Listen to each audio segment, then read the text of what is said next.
하나님의 은혜와 평강이 여러분들의 삶 가운데 함께 하시길 축복합니다. 오늘 함께 보실 하나님의 말씀은 에스겔 15장 2절에서 3절 말씀입니다. 인자야, 포도나무가 모든 나무보다 나은 것이 무엇이랴? 숲속의 여러 나무 가운데에 있는 그 포도나무 가지가 나은 것이 무엇이랴? 그 나무를 가지고 무엇을 제조할 수 있겠느냐? 그곳으로 무슨 그릇을 걸 못을 만들 수 있겠느냐?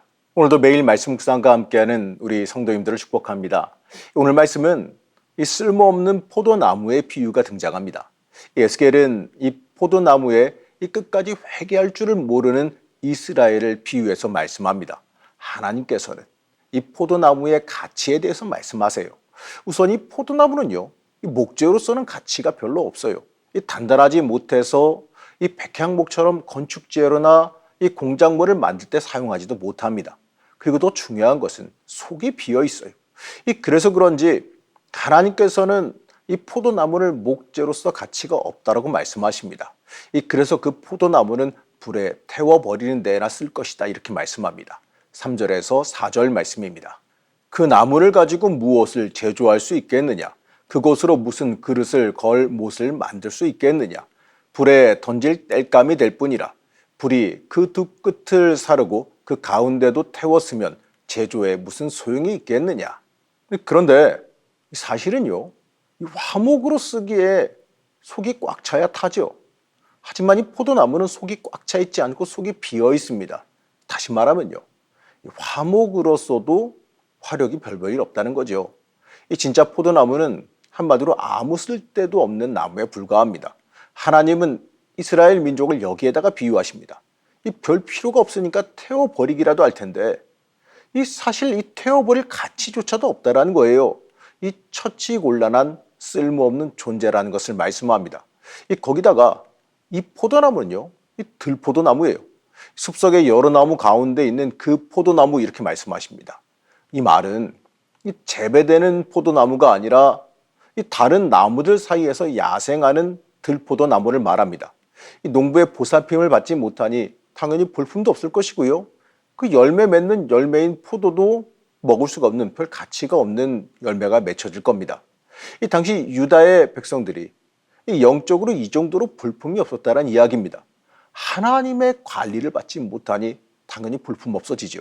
당연히 하나님과 관계가 없어졌으니 열매를 맺지 못해요. 가뜩이나 좋은 열매를 맺지 못하면 아무 쓸모가 없는 나무인데 관리마저도 받지 못했으니 요행으로라도 좋은 열매를 맺을 방법마저도 없어져 버렸다는 얘기죠. 사실 이 포도나무는 목재로 화목으로 쓰기 위한 나무가 아니지 않습니까? 이 포도나무의 가치는 좋은 열매에 있는 겁니다. 이 포도나무가 맺는 열매로 이 나무의 가치를 말하는 거지 나무 자체로서의 가치를 말하지는 않지 않습니까? 포도나무가 좋은 열매를 맺을 때 쓸모가 있기 때문에 그렇습니다. 하나님은 유다 백성에 대해서 열매 맺지 못하는 들포도나무 같다고 말씀하십니다. 하나님과 끊어지면요, 이처럼 우리는 들포도나무 같아진다는 것, 아무 쓸모 없어진다는 걸 잊지 말아야 됩니다. 하나님께서 돌보지 않으시니 당연히 볼품 없어지는 거예요. 주변 환경을 정리해 줘야 잘 자랄 텐데 그런 것이 없으니까 자라지도 못해요. 영양분이 부족하고 햇볕이 부족하니 당연히 열매도 볼품 없어지지 않습니까? 하나님과 멀어지면 이런 무가치한 존재가 되어버릴 수밖에 없습니다. 하나님과 멀어지고 우상 숭배에 빠져든 유다의 모습이 바로 이러했습니다. 이것은 오늘날을 신앙인으로 살아가는 우리에게 많은 걸 말해줘요. 바로 우리가 우리의 본질을 잃어버리고 다른 것을 추구하고 살면 아무런 쓸모가 없어진다는 거죠. 포도나무가 아무리 강성해진다 할지라도 원래는 가구나 기둥으로 쓰는 이 백향목만큼 좋아질 수는 없는 겁니다. 포도나무가 아무리 강성해져도 별 쓸모없는 땔감에 불과하다는 거예요. 우리 믿는 사람들은 하나님 안에서 하나님을 위해 살아가야 되는 사람들입니다. 이러한 사람들이 아무리 세상적으로 뛰어나질지라도 하나님과 관계가 없어지면, 하나님과 멀어지면 아무 쓸모없는 사람들이 되어진다는 그 사실을 잊지 말아야 됩니다. 우리가 이 하나님 안에서 살아갈 때에만 나에게 주어진 그 재능으로 하나님 나라에 쓰임받게 된다는 그 사실을 잊지 말아야 됩니다. 세상에 나가보면 솔직히 잘나고 똑똑한 사람, 뛰어난 사람 참 많아요. 내가 어떠한 재능이 있다 하여서요, 하나님과 상관없이 내 실력만으로 승부하겠다고 뛰어나가봤자 언젠가는 이 나보다 더 뛰어난 사람들 앞에서 좌절하게 되어 있습니다. 하나님 없이 내 마음대로 살아가려고 해봤자 결국에는 벽을 만나게 돼 있다는 거예요. 하나님의 포도원을 벗어나 숲에 자리 잡아봤자 들포도나무로 아무 가치 없는 존재가 되어져 버린다는 겁니다. 포도는 포도원에서 농부의 관리를 받으며 자랄 때 그 가치가 있게 되어지는 겁니다. 그리고 포도나무는 포도 열매를 맺어야 그 가치가 있는 거지 않습니까? 포도나무가 포도원에서 가지가 굵어지고 잎이 튼튼해져도 좋은 열매를 맺지 못한다면 이 별 가치가 없다는 걸 기억해야 됩니다.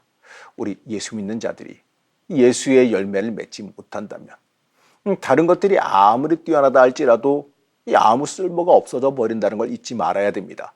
이스라엘의 본질은 하나님을 믿고 섬기는 데 있어요. 하지만 그들은 하나님을 저버리고 우상에 기댔습니다.